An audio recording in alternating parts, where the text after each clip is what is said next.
Tonus itu kemarin sempat saya sampaikan, hipertonus atau spastik itu kerusakannya ada di korteks cerebri. Kalau basal ganglia itu berarti manifestasinya gerakannya apa? Masih ingat? Gerakan involunter tidak beraturan. Ya, betul sekali. Atau kadang-kadang kita sebutnya juga gerak atetoid. Kemudian kalau untuk yang ataksia, ataksia itu kerusakannya ada di mana? Cerebellum. Di cerebellum atau di otak kecil yang berhubungan dengan vestibular atau keseimbangan. Tuh, nomor 2 bisa ya diterima. Kemudian yang selanjutnya, intervensi yang dapat diberikan pada pasien dengan cerebral palsy, kecuali ini kemarin sudah ada di materi bahwa hipoterapi, oke.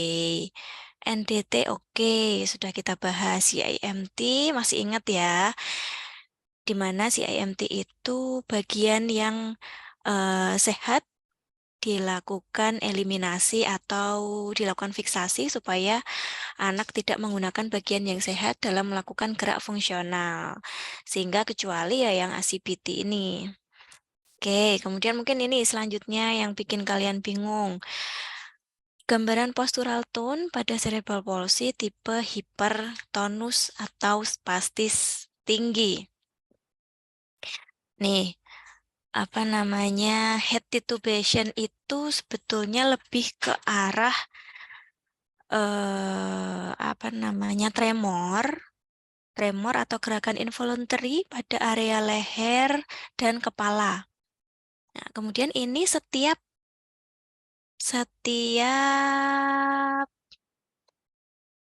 apa namanya, pilihannya. Ini ada kata kuncinya masing-masing.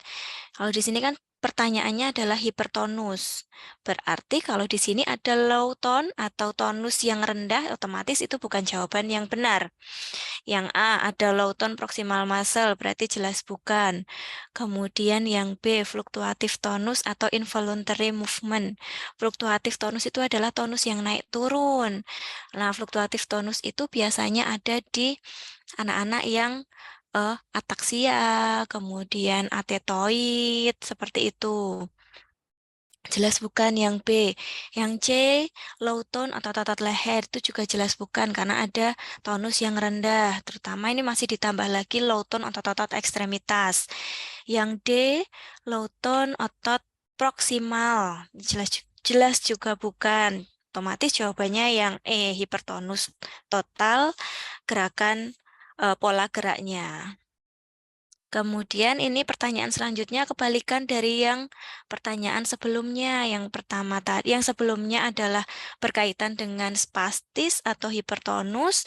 Yang selanjutnya ini adalah hipotonus. Jelas kebalikannya. Pilih yang di situ ada kata kunci tonusnya rendah. Dari yang pertama, tonus rendah itu biasanya tidak ada yang namanya apa namanya tadi, tremor atau klonus. Ya, tremor atau klonus. Tremor tidak ada. Tremor biasanya atau klonus adanya di tipe yang hipertonus atau yang spastis. Kemudian fluktuatif jelas bukan. Kemudian hipotonus hubungannya dengan low tone otot-otot leher, terang. Kemudian jelas low tone otot-otot ekstremitas. Hipertonus total jelas bukan. Yang D karena di sini ada reaksi asosiasi pada anggota gerak atas, jelas bukan. Reaksi asosiasi itu biasanya ada pada anak-anak yang dengan pola gerak seperti ataksia atau atetoid. Oke, nah ini sekarang lanjut ke tadi hipertonus, hipotonus, kemudian ke koreoatetoid.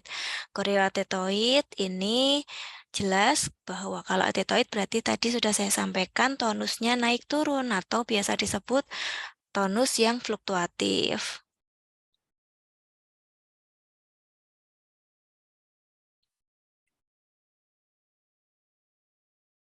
Oke, ataksia. Ataksia hubungannya dengan cerebellum. Cerebellum hubungannya dengan vestibular atau keseimbangan. Pilih yang di sini ada terkait dengan keseimbangannya. Jelas hanya ada di pilihan A.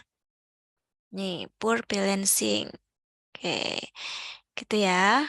Lanjut, ini gampang banget. CP berdasarkan distribusi topologi lesi. Topologi berarti ya hemiplegia, diplegia, quadriplegia, triplegia itu termasuk cerebral palsy yang dibagi menurut distribusi topologi lesinya.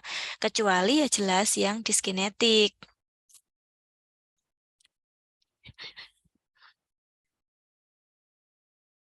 Saya bentar ya.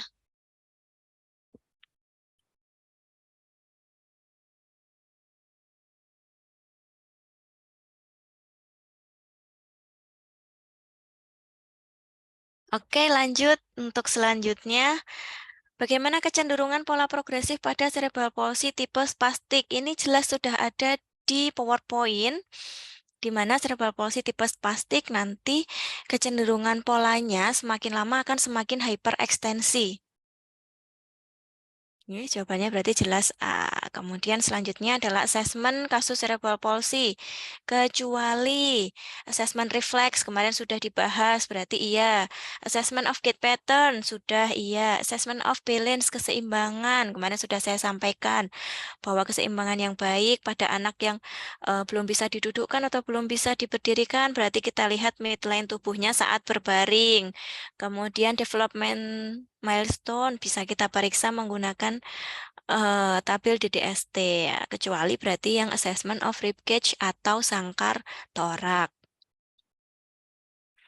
Tuh, kemudian lanjut history taking saat fase prenatal. Nah, ini yang saya anulir. Ini kan di sini jawabannya adalah prematurity. Di Soleta juga yang benar adalah prematurity. Padahal harusnya prematurity itu masuknya bukan di fase prenatal. Harusnya masuknya di fase apa? Prematurity. Ada yang tahu?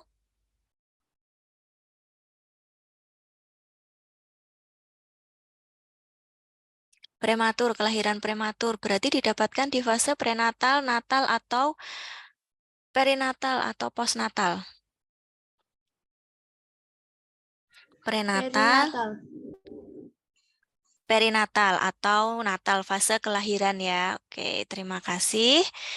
Berarti ini seharusnya jawabannya adalah eklamsi. Ya, jadi ini saya anulir sehingga saya tambah poin 4.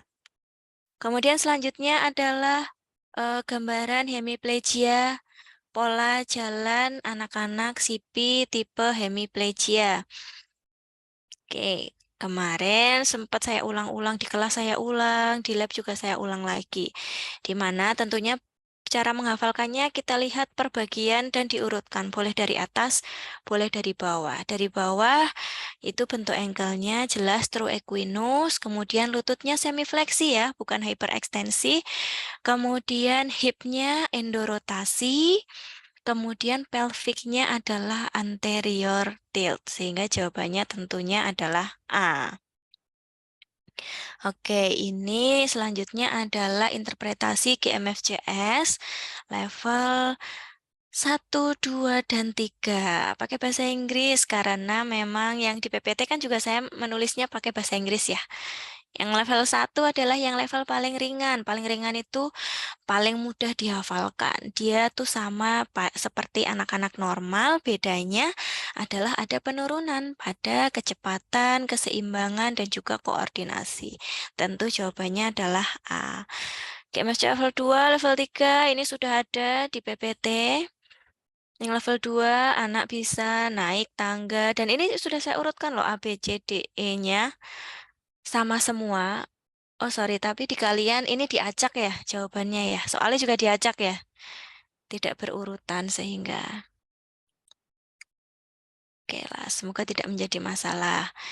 Oke, sekarang interpretasi modified Ashworth scale nilai 3. Kadang-kadang kalau kita lupa menghafalkan nilai dari Ashworth scale, kita lihat outward scale itu kan nilainya dari 0 sampai 4. 4 adalah yang paling berat, 0 adalah yang paling ringan. Nah, nilai 3 ini kan mendekati nilai 4. 4 itu yang paling berat. Yang paling berat itu rigid. Berarti ini di bawahnya rigid. Kalau di bawahnya rigid berarti dia termasuk yang cukup berat. Ya, ada peningkatan tonus sepanjang LGS dan sulit digerakkan secara pasif. Ya, jawabannya adalah E.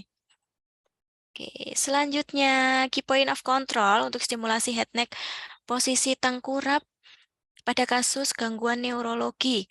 Ini kemarin sudah kita bahas saat tugas kelompok atau praktek kelompok yang di lab pediatri itu. Pada stimulasi head neck control posisi tengkurap itu pegangannya atau point of controlnya adalah di area shoulder, neck, dan juga di area dagu. Boleh ditambah di area dahi atau kepala juga boleh.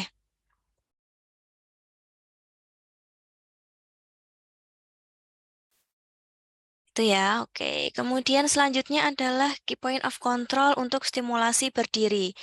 Stimulasi berdiri, di sini ada 3 persendian yang harus kita jadikan sebagai titik utamanya, yaitu di area pelvic, lutut, dan juga ankle. Jelas jawabannya C. Kemudian untuk neuroplastisitas, kemarin syarat neuroplastisitas kan ada 3. Harus fungsional, dilakukan secara aktif, dan dilakukan secara berulang-ulang. Nah, tentunya nanti kalian kalau bertemu dengan pasien nanti di klinis atau besok saat kalian bekerja boleh menggunakan prinsip neuroplastisitas pada otak, tapi perlu diperhatikan juga bahwa proses perkembangan dan kematangan dari syaraf otak itu kan menurut usia itu berbeda-beda. Anak-anak dengan golden period atau usia di bawah 5 tahun itu kematangan otaknya masih cukup bagus dibandingkan dengan anak-anak yang sudah berusia 10 tahun.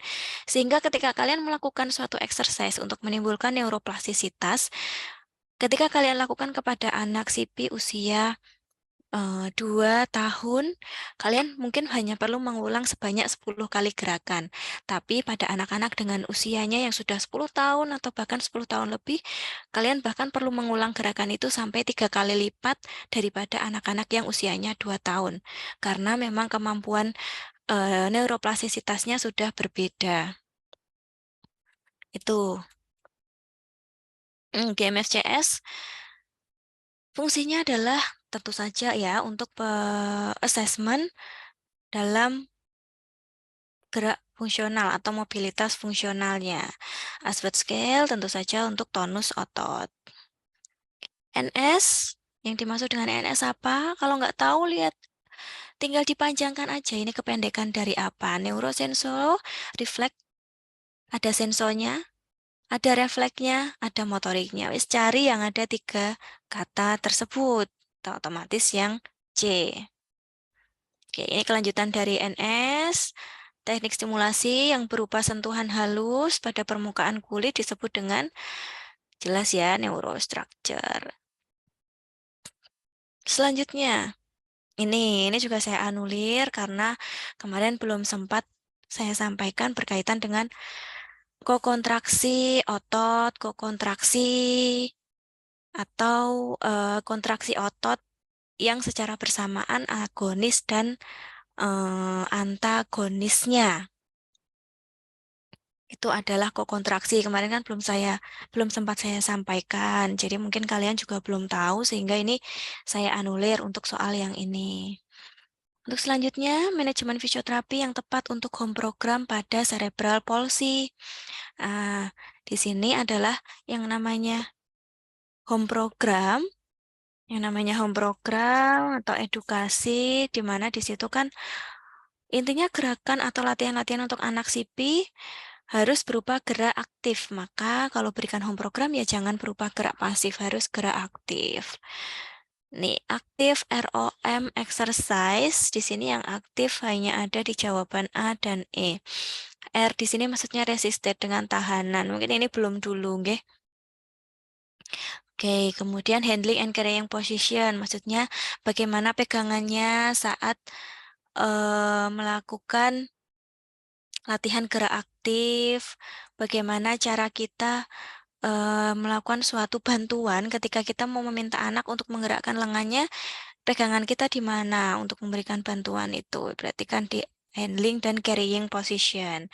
Kemudian posisi terapi untuk activity daily living atau aktivitas sehari-hari, nggih, bukan untuk tidurnya, karena utamanya adalah gerak aktif, berarti untuk gerak sehari-hari. Oke, sampai sini ada yang mau ditanyakan dulu? Belum ada? Kita lanjut ke materi hari ini. Oke, materi hari ini berkaitan dengan kemarin kan untuk sipil lesi saraf pusat. Sekarang kita masuk ke lesi saraf tepi. Oh,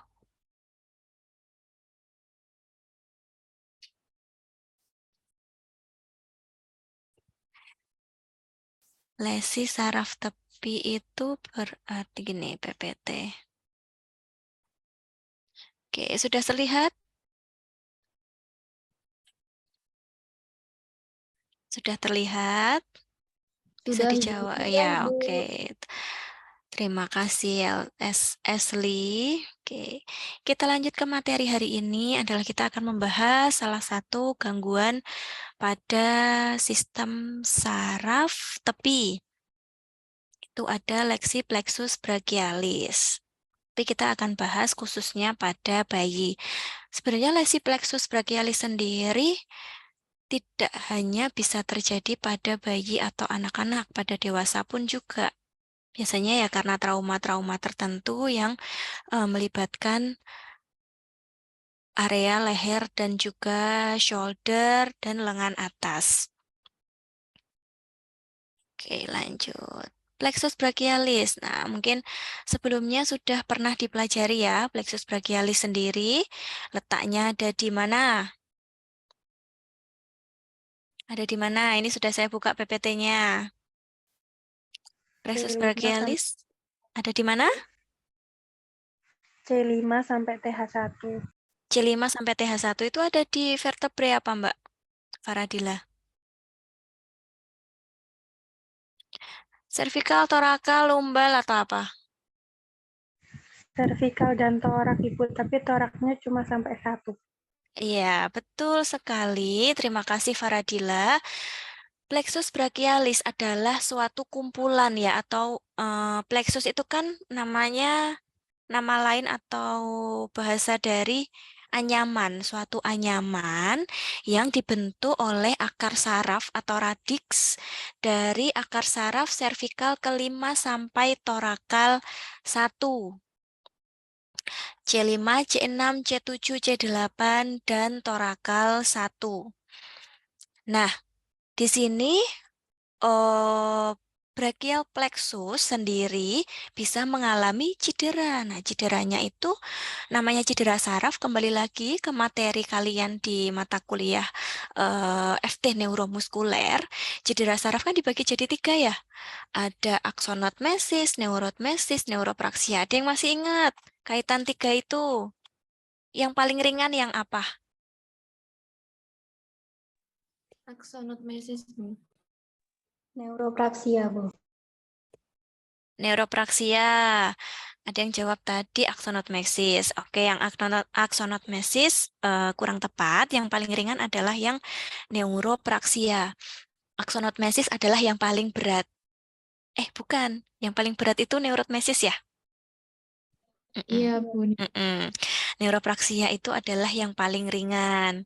Nah, begitu juga pada lesi plexus brachialis juga bisa kita bagi menjadi 3 tingkat kerusakan tersebut. Nanti coba dibuka lagi catatannya. Kalau neuropraksia berarti di situ tidak ada diskontinuitas, hanya berupa tarikan atau traksi atau kompresi pada sarafnya, tidak sampai terjadi kerusakan baik itu ruptur maupun avulsi. Itu tingkat kerusakannya ada 3. Kemudian dari brachial plexus ini kita bagi menjadi 2, tapi ada satu tambahan lagi. 2 yaitu Erb's palsy dan Clam's palsy. Nah, apa namanya? Dan yang ketiga adalah total brachial plexus injury. Kalau total berarti terkena di semua akar syarafnya.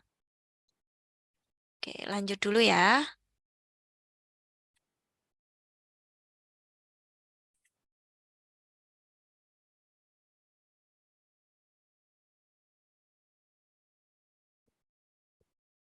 Kenapa lemot sekali?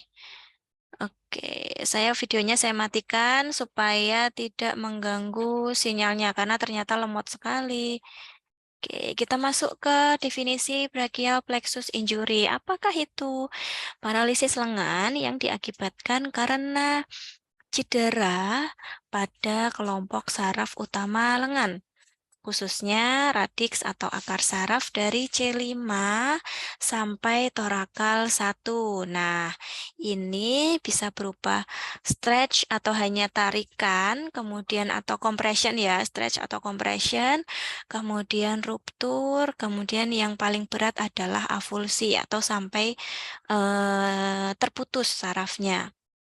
Nah, akibatnya akan menjadikan gangguan motorik dan sensorik pada ekstremitas atas. Nah, tergantung tingkat kerusakannya. Kalau hanya berupa neuropraksia atau di situ adalah stretch dan kompresi atau bahkan masuk ke aksonomesis itu bisa sembuh sendiri tanpa ada tindakan operatif. Tentunya dengan adanya tindakan rehabilitatif berupa terapi oleh fisioterapi dan juga okupasi terapi ya. Tuh, tapi kalau yang rusaknya sampai ke arah neurotmesis atau avulsi sehingga terjadi diskontinuitas pada saraf sehingga perlu dilakukan tindakan operatif. Ini gambarannya pada anak brachial plexus injury, tapi ini khususnya yang Erb's palsy. Jadi mudahnya kita bagi jadi lesi brachial plexus atas dan bawah. Yang atas itu nanti namanya Erb's palsy, yang bawah namanya Clam's palsy. Dan juga bisa terjadi secara total dari C5 sampai T1. Yang pertama kita bahas dulu adalah Erb's palsy. Dan Erb's palsy ini sendiri adalah yang paling banyak terjadi. Lebih dari 65% brachial plexus injury ini adalah tipenya Erb's palsy. Tapi angka kejadian brachial plexus injury ini sendiri sebetulnya tidak cukup banyak. Hanya sekitar 0,1% saja. 0,1% dari kelahiran ya. Oke, kembali lagi ke Erb's palsy. Ini adalah yang paling sering terjadi di mana kerusakannya ada di upper roots atau saraf bagian atas C5, C6. Nah, intinya di C5, C6 ini mensyarafi otot-otot bagian lengan atas ya, lengan atas dan juga sedikit di area lengan bawah. Di antaranya ada otot deltoid, otot bicep brachii, brachioradialis, supinator, dan juga otot-otot flexor dari lengan bawah. Gambarannya seperti ini yang ada di samping. Nih. Nah, efeknya bisa juga terjadi atrofi dan juga gangguan sensoris pada anak-anak dengan Erb's palsy. Dan biasanya refleks-refleks primitifnya juga hilang. Pada anak-anak newborn baby, biasanya kan di situ ada Greb's reflex. Nah, di sini Greb's reflex akan hilang atau tidak ada di situ karena memang ada gangguan pada sistem sarafnya. Tuh. Nah, selanjutnya berkaitan dengan saraf phrenikus berasal dari C3 dan C5. Nah, C5 ini kan termasuk di dalam brachial plexus ya, dan upper roots. Nah, kadang-kadang, tapi tidak semuanya, kadang-kadang anak dengan Erb's palsy disertai dengan gangguan pada saraf phrenikus atau phrenic nerve. Nah, efeknya apa sih kalau di sini ada gangguan pada saraf phrenikus? Dia akan mengenai paralisis pada otot-otot pernafasan. Otot utama pernafasan yaitu otot diafragma. Nah, efeknya apa kalau di situ ada kerusakan pada otot diafragma? Sehingga dia akan tidak bisa melakukan siklus pernafasan dengan baik atau dengan normal. Inspirasi tidak bisa maksimal, ekspirasi tidak bisa maksimal. Nah, efeknya adalah ya ini, terjadi penurunan sangkar torak, terjadi penurunan volume tidal, terjadi penurunan vital capacity atau kapasitas vital, ujungnya ke situ. Otomatis lama-lama juga akan mengalami gangguan pada sistem kardiorespirasinya. Tuh, tapi perlu diingat bahwa tidak semua anak-anak dengan Erb's palsy akan mengalami gangguan pada saraf phrenikus. Nah, ciri khasnya pada anak-anak dengan Erb's palsy bisa kita lihat dari posturnya. Ini dari gambarannya yang seperti ini. Ini kadang-kadang disebut dengan waiter's tip. Waiters atau pelayan, tip untuk pelayan. Kadang-kadang kita kalau kasih tips untuk pelayan kan tidak langsung memberikan, maksudnya secara gamblang diberikan. Pasti kan agak disembunyikan gitu ya. Maka posisi tangannya kan seperti ini. Seperti ini. Nah, maka sering disebut waiter's tip, yaitu dengan kondisi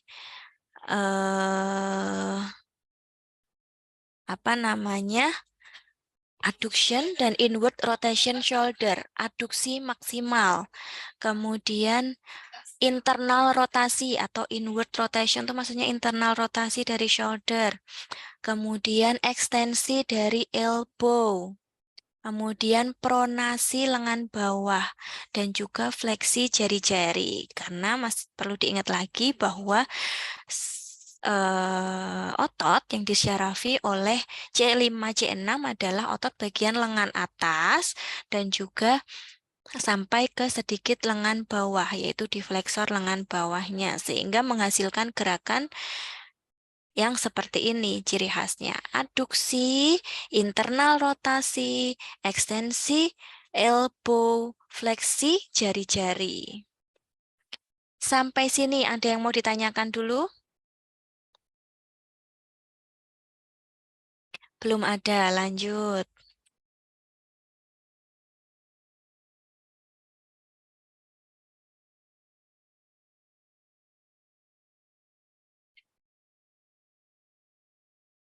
Oke, lanjut ke Clamps palsy. Yang tadi adalah lesi brachial plexus injury atas, yang ini adalah lesi brachial plexus injury bagian bawah atau biasa disebut Clamps palsy. Angka kejadiannya jauh lebih sedikit daripada yang Erb's palsy.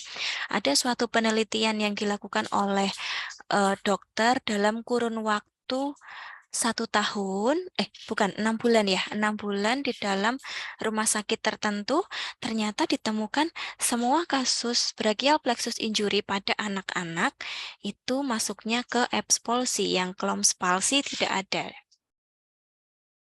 Jadi kan angka kejadian brachial plexus injury sendiri juga cukup kecil, ditambah yang Clamps palsy adalah yang paling jarang lagi. Tapi perlu diketahui juga ya.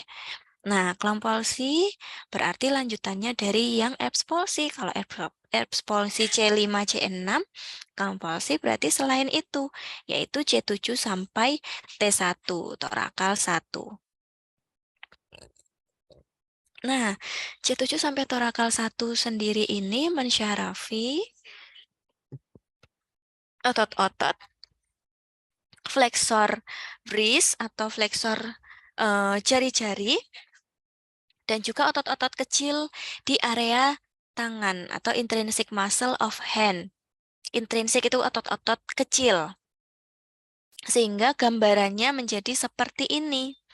Biasa disebut claw hand atau monkey hand. Claw hand atau monkey hand. Nah, nanti bentuk tangannya kurang lebih seperti ini. Makanya seperti bentuk tangan monyet ya. Tangannya seperti ini, terjadi fleksi pada jari-jari dan juga intrinsik dari otot-otot tangan, otot-otot kecil di area tangan. Itu. Lanjut.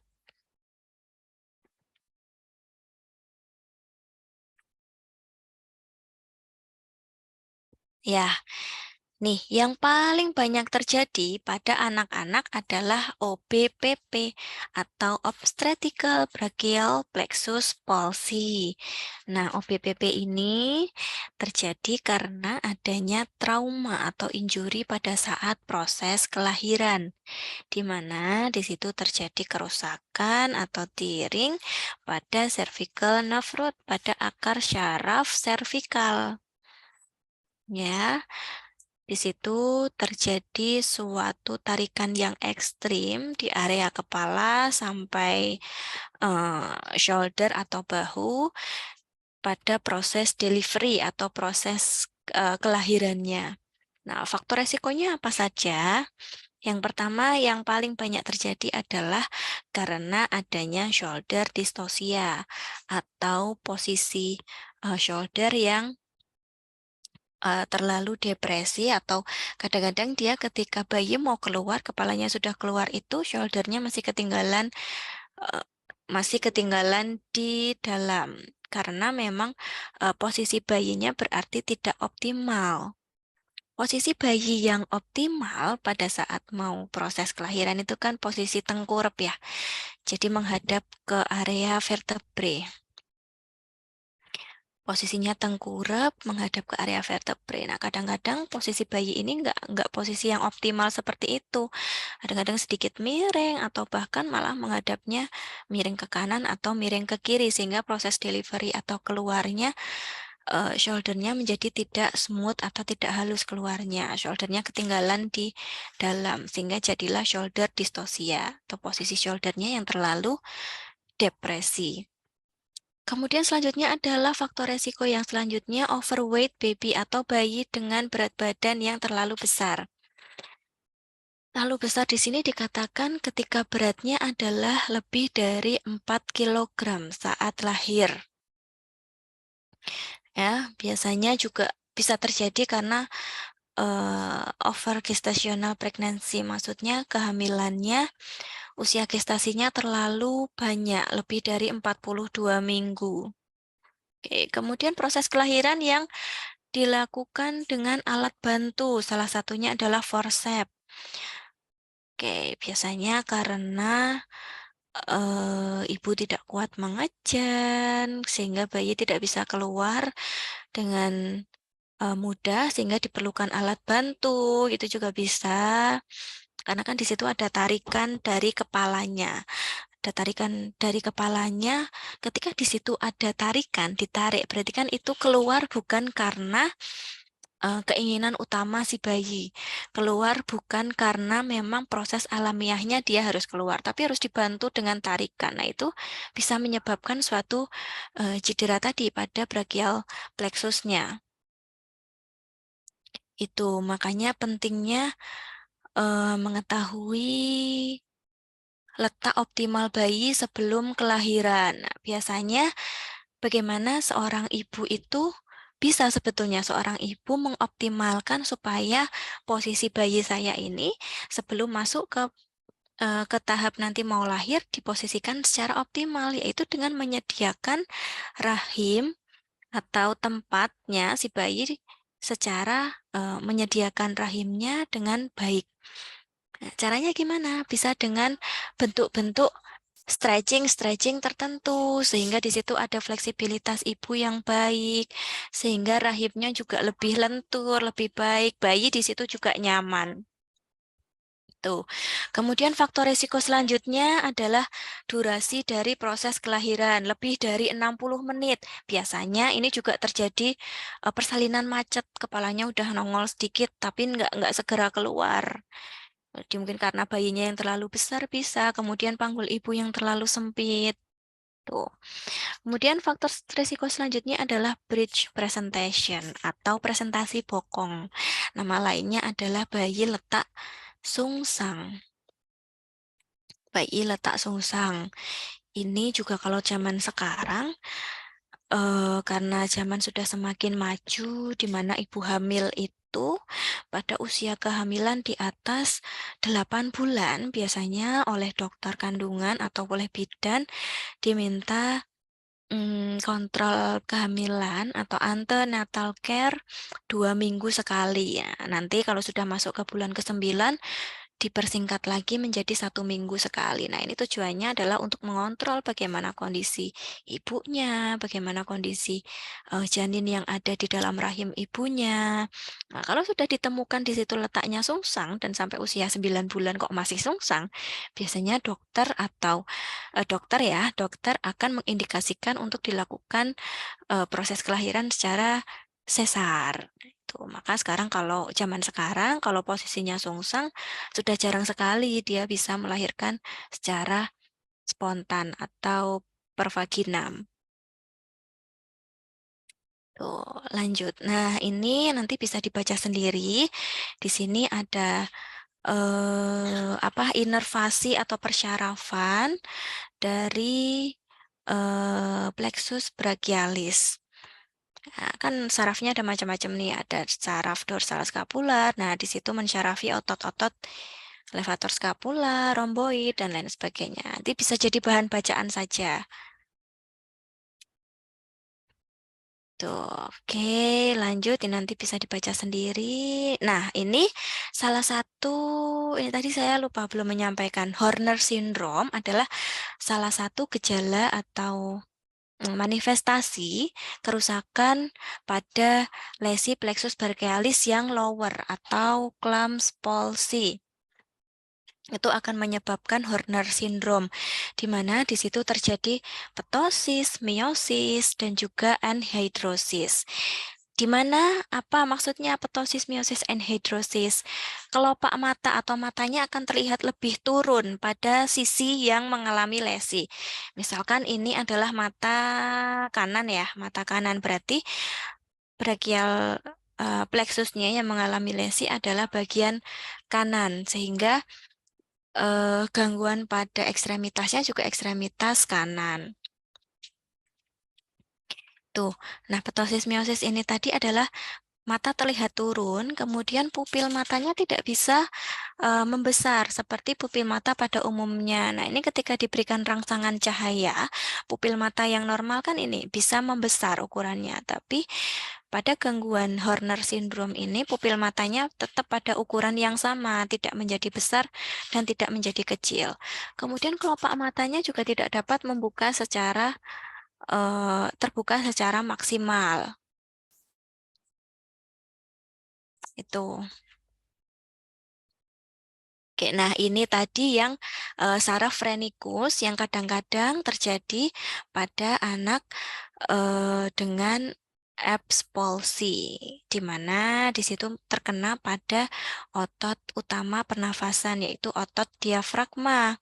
Terjadi paralisis di situ sehingga proses pernafasan, siklus pernafasannya tidak dapat maksimal, inspirasi tidak dapat maksimal, ekspirasi juga tidak dapat maksimal, sehingga di situ volume tidalnya juga akan menurun, kapasitas vitalnya juga akan menurun, sehingga ujung-ujungnya nanti juga akan anak mengalami gangguan pada kardiorespirasi, entah itu atelektasis dan lain sebagainya, masih banyak yang lain.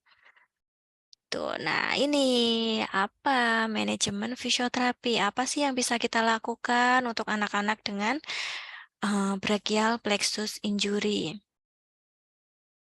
Sebagian besar pasien dengan brachial plexus injury akan mengalami perbaikan secara neurologis asalkan dia mendapatkan suatu treatment yang sesuai. Ya, tapi ternyata kok dilihat selama 3 sampai 6 bulan kok belum ada perbaikan, maka akan dibutuhkan tindakan operatif. Karena ini kan brachial plexus injury pada anak-anak itu kan sebagian besar adalah OBPP tadi ya, obstetrical brachial plexus palsy. OBPP itu biasanya juga nggak sampai ke arah avulsi atau ke arah neurotmesis atau ke arah diskontinuitas di serabut sarafnya sehingga dia akan bisa terjadi proses penyambungan sendiri, asalkan dilakukan treatment yang sesuai. Masih ingat proses penyambungan saraf secara alamiah itu terjadinya berapa mili per hari, berapa mili? Nggak ada yang masih ingat. Oke, proses penyambungan saraf secara alamiah itu terjadi 1 mm per harinya, asalkan treatmentnya harus sesuai ya. Maksudnya, ketika di situ ada saraf yang mengalami resi, ya jangan diposisikan posisi syarafnya itu di posisi terjauh atau memanjang, akan menghambat proses penyambungan alamiahnya.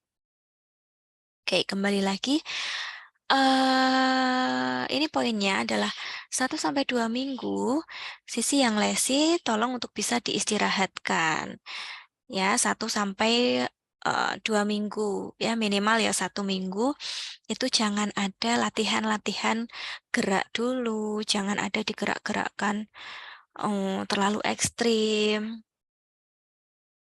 Seperti itu. Kemudian yang perlu dipahami adalah orang tua harus berhati-hati saat memegang anak, di mana di situ tidak boleh terjadi traksi ya, tidak boleh terjadi pemanjangan, karena kembali lagi akan mengganggu proses penyambungan sarafnya. Kemudian tidak boleh ada kompresi atau penekanan di bawah aksila. Nah, kadang-kadang orang tua atau pengasuh itu kan menggendong bayi dengan cara dicepit atau pegang dari dadanya. Nah, sebetulnya pada anak-anak yang belum memiliki head control yang baik, cara gendongnya tidak boleh seperti itu. Cara gendongnya ya harus kita fiksasi di area leher dan juga kita pegang di area pelviknya. Terutama pada anak-anak usia 0-3 bulan itu kan head controlnya belum cukup baik. Kalau kita mau menggendong atau membawa bayi melalui pegangan di daerah dada atau di bawah aksila, maka efeknya juga takutnya akan menimbulkan hyperekstensi pada area leher kalau pada anak normal. Tapi kalau pada anak brachial plexus injury selain itu ditambah juga memang tidak boleh ada kompreksi di area bawah aksila karena memang brachial plexus itu kan lewatnya di area bawah aksila. Tuh, lanjut. Oke, manajemen fisioterapi kita bisa melakukan positioning, kemudian splinting, kemudian hitting, just gentle massage. Electrical stimulation boleh diberikan. Dan yang terakhir adalah exercise. Kita bahas satu-satu. Positioning. Nah, positioningnya harus seperti apa ini? Positioningnya ya harus posisi di mana si syaraf itu mengalami suatu pemendekan atau posisi yang terdekat. Saraf si brachial tadi kan ada di area leher. Kalau anak diposisikan di posisi anatomis, berarti itu syaraf kan akan semakin terjadi stretch atau tarikan. Maka kita harus posisikan memendek, yaitu diposisikan abduksi shouldernya. Kemudian shouldernya eksternal rotasi, ekstensi, supinasi, dan jari-jari ekstensi. Jadi dibalik pola expulsinya. Pola expulsi tadi kan adduksi, internal rotasi, kemudian pronasi, ekstensi elbow, dan juga fleksi jari-jari. Nah, ini positioningnya kita balik. Diposisikan abduksi shoulder, kemudian eksternal rotasi, ekstensi, supinasi, dan juga jari-jarinya posisi ekstensi atau membuka jari-jarinya. Itu untuk positioningnya. Lanjut ke splinting. Nah, splinting atau berikan alat bantu supaya mempertahankan posisi di positioning yang sudah kita posisikan tadi di awal. Kalau pada expulsi ya diposisikan, diberikan tambahan splinting untuk posisi abduksi di kurang lebih ya 1-2 minggu awal. Kalau clamp palsy karena tadi wristnya di posisi fleksi, jari-jari posisi fleksi, sehingga ya apa namanya splintingnya dikembalikan ke posisi netral, bukan dorsi tapi posisi netral. Kemudian perlu diingat lagi bahwa di area shouldernya harus tetap tidak boleh posisi memanjang karena brachial plexus sendiri kan tetap di area mana tadi leher ya. Jadi ya tetap diposisikan memendek. Tambah lagi yang wrist atau yang clamp palsy tadi harus posisi netral. Sama waktunya kurang lebih di 1-2 minggu awal. Oke, lanjut. Nah, boleh kita bantu menggunakan superficial heating. Superficial heating ini, sorry, ini isiannya masih salah ya. Superficial heating itu adalah boleh kita pakai inframerah, boleh kita pakai kompres hangat, ya.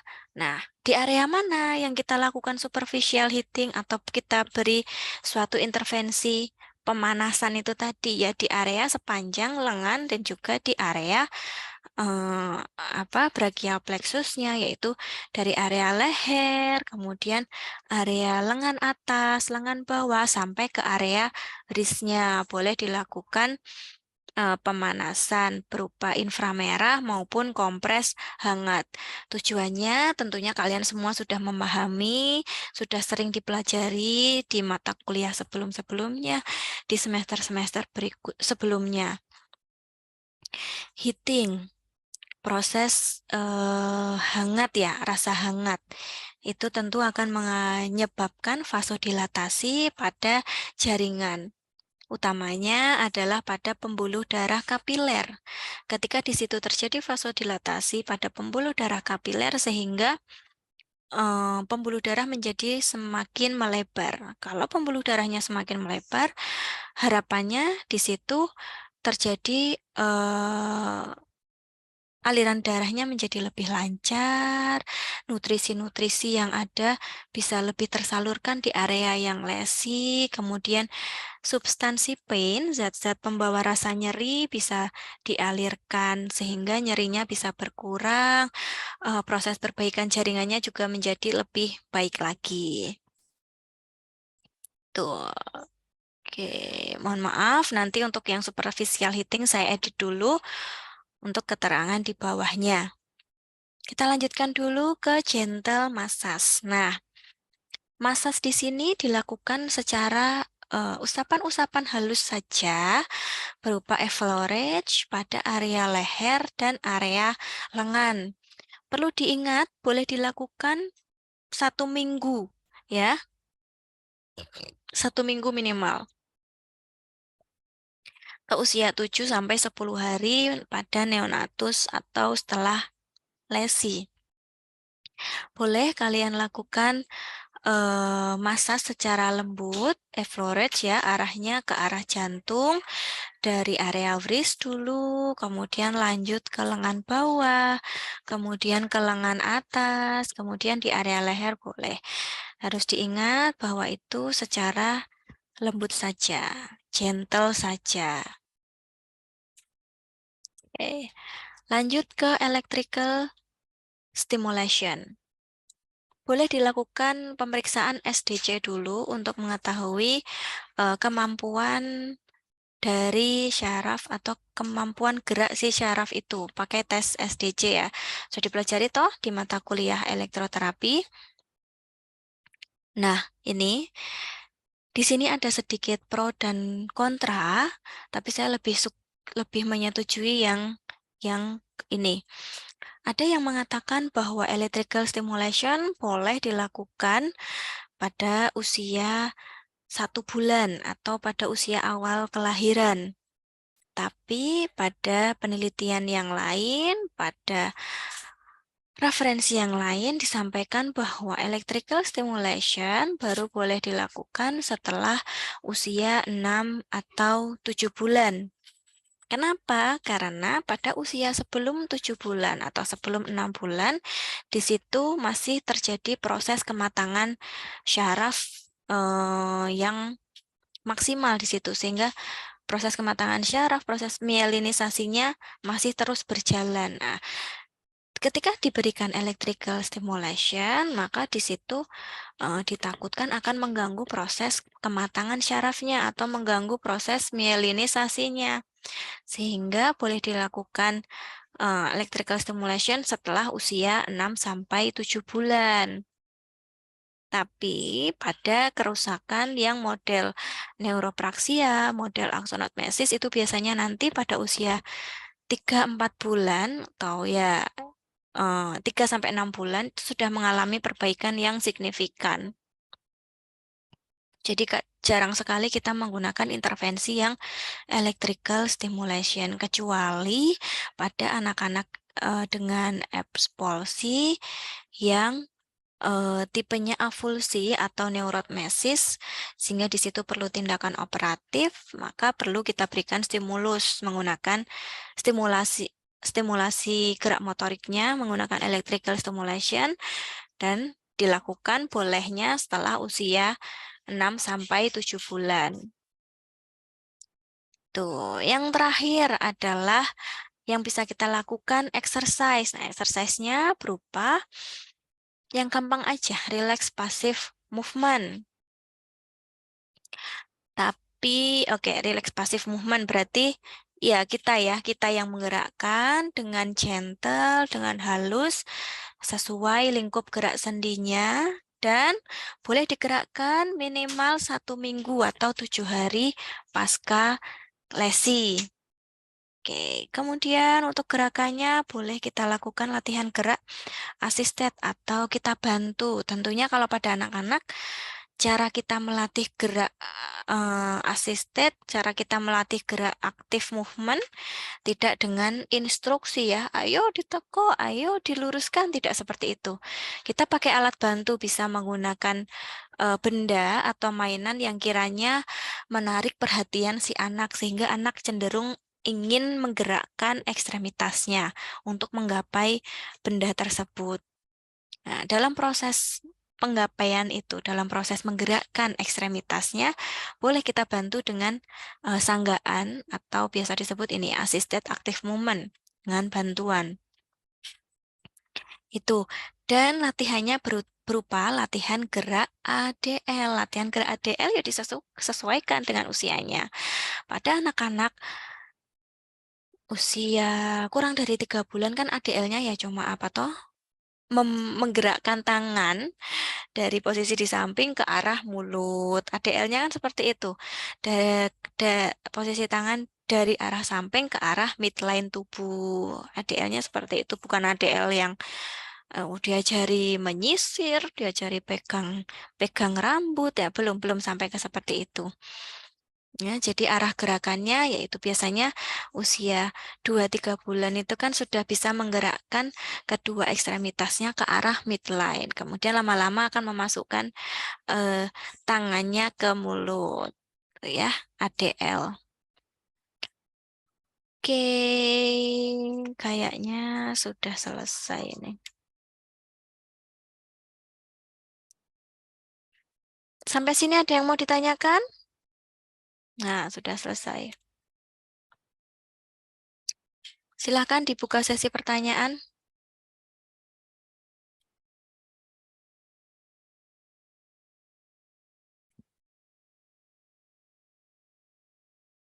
Belum ada? Oke, ngantuk kah ya? Jam segini jam-jam ngantuk, jam-jam tidak fokus, jam-jam lapar mungkin. Oke, tambahan untuk tugas harian kita, yang setiap pertemuan harus dikumpulkan. itu nanti selain kalian membuat resume, tolong di belakang resumenya ditambahkan gambar brachial plexusnya ya. Tolong bisa ditambahkan gambar ini. Boleh pilih mau gambar yang mudah ini atau yang sedikit lebih estetik ini. Terserah pilih yang mana. Tolong bisa diselipkan gambar brachial plexus beserta keterangannya. Maksudnya ya C5, C6, kemudian mensyarafi nervus musculocutaneus, axillary, itu ditambahkan tulisan-tulisannya. Jangan hanya gambarnya saja. Ditaruh di belakang dari resume kalian. Dan aturannya masih sama, maksimal dikumpulkan adalah 2 kali 24 jam. Oke, sampai sini. Ada yang mau ditanyakan?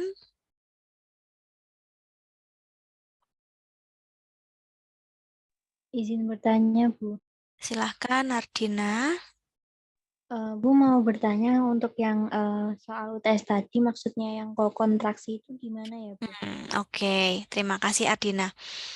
Yang dimaksud adalah di situ terjadi kontraksi otot pada otot agonis dan antagonisnya secara bersamaan.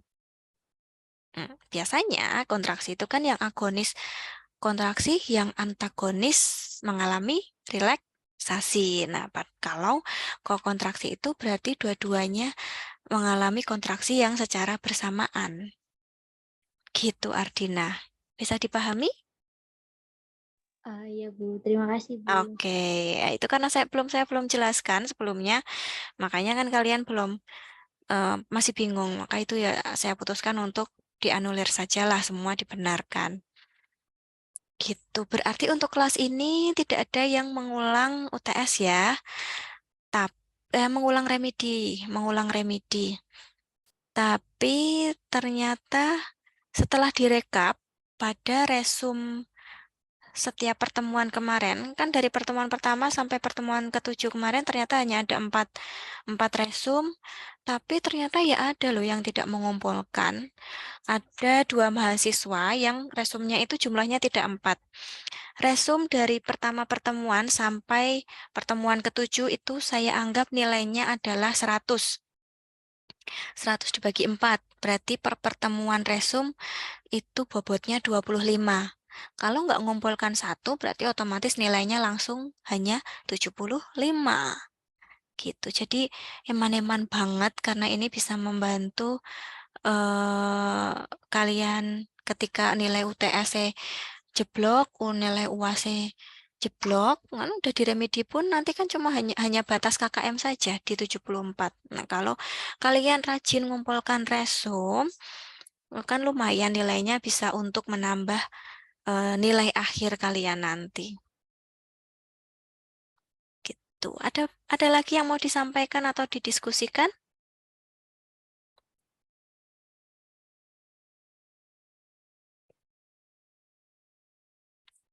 Tidak ada. Kalau tidak ada, sebelum saya akhiri, saya absen dulu aja ya.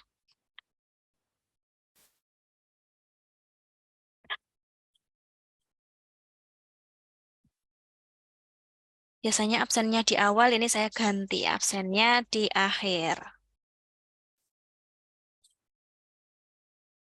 Kelas B, Ahmad Zaki. Hadir. Oke, Aisyah. Hadir, Ibu. Oke, Ali, you. Hadir Ibu. Oke, Anis Siti. Hadir Ibu. Ya, Anissa Sekar. Hadir, Ibu. Ya, Anissa Sekar, kamu di mana itu? Di kosnya teman. Oke, Anissa Nur. Hadir. Anissa Nur, kenapa suaranya ada di Dina Dini dan Latifah? Bertiga soalnya, Bu. Bertiga. Iya. Loh, Anissa Nur itu panggilannya Dina. Iya. Oh, oke. Lah, Ardina ini panggilannya siapa? Ardina. Oh gitu. Dina, Ardina, ya. Astri Lintang? Hadir, Bu. Hadir, oke. Batari? Hadir, Bu. Hadir. Brenda? Hadir, Bu. Ya. Diana? Diana Alfianda? Diana nggak hadir. Oke, tadi sempat hadir nggak Diana? Ada yang tahu? Nggak ada tahu. Dini Azizah? Tadi sempet join, Bu. Oh, tadi sempat join. Dini Azizah? Hadir, Ibu. Oke. Dwi Amelia? Hadir, Ibu. Buka no kameranya. Dwi? Pakai saya jilbabnya. Buka kameranya. Iya, oke. Terima kasih. Eka Sabila? Hadir, Bu. Ya. Enggal? Hadir, Bu. Oke, Enggal. Ashley? Hadir, Ibu. Hadir. Faradila Azahra? Hadir, Ibu. Oke. Fionita? Hadir, Ibu. Mana Fionita? Di sini, Bu. Oh, itu. Lah Astri mana? Sama Astri. Ini, Bu. Ada? Oh ya, oke. Galih Arya? Hadir, Bu. Galih ada. Hafiz? Hadir, Bu. Mana? Di mana ini Hafiz? Hadir, Bu. Oh ya, oke. Haninda? Haninda? Hadir, Bu. Ya, ya oke. Hani? Hani Nur? Hadir, Ibu. Ya. Heni Susanti? Hadir, Bu. Oke. Latifah? Hadir, Ibu. Lia? Hadir, Ibu. Lutfia?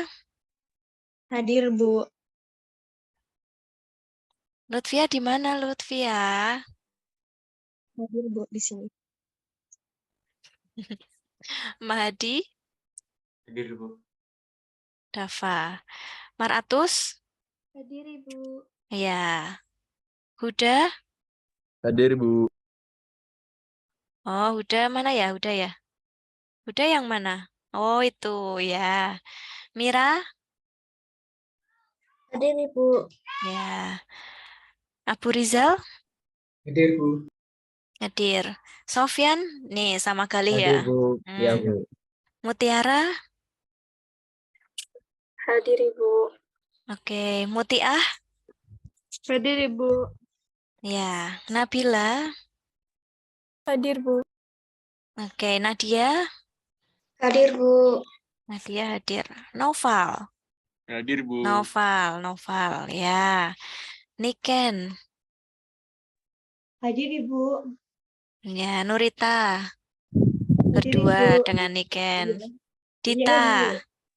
Hadir, Bu. Dita. Prastowo? Hadir, Bu. Oke. Rastra? Hadir, Nah. Ibu. Oh, ada toh Rastra. Sip. Rizky? Hadir, Bu. Sherlita? Hadir, Ibu. Mana Shirley? Oke. Surya? Surya Putra Raja Nagara? Tidak hadir. Talita? Oh, Surya ada. Talita hadir, Bu. Mana Talita? Oh, ini Talita. Oke. Saya hadir, Bu. Ya. Surya ada, Talita ada. Valencia? Hadir, Ibu. Oke, terakhir Fiorella. Hadir, Ibu. Iya, terima kasih semuanya. Berarti yang nggak hadir hanya satu, Diana ya. Diana udah masuk belum? Diana. Nggak ada.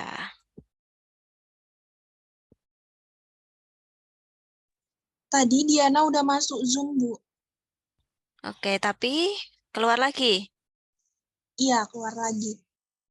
Ya, terima kasih konfirmasinya. Oke, kalau tidak ada yang adakah lagi yang mau disampaikan dulu, enggak? Enggak ada ya? Oke, jika tidak ada untuk pertemuan hari ini, saya cukupkan sampai sekian, nggih. Terima kasih semuanya atas kehadirannya. Semoga yang sedikit ini bisa bermanfaat untuk kita semua. Akhir kata, mohon maaf jika ada salah perkataan dan perbuatan. Semoga kalian selalu sehat dan berbahagia. Wassalamualaikum warahmatullahi wabarakatuh.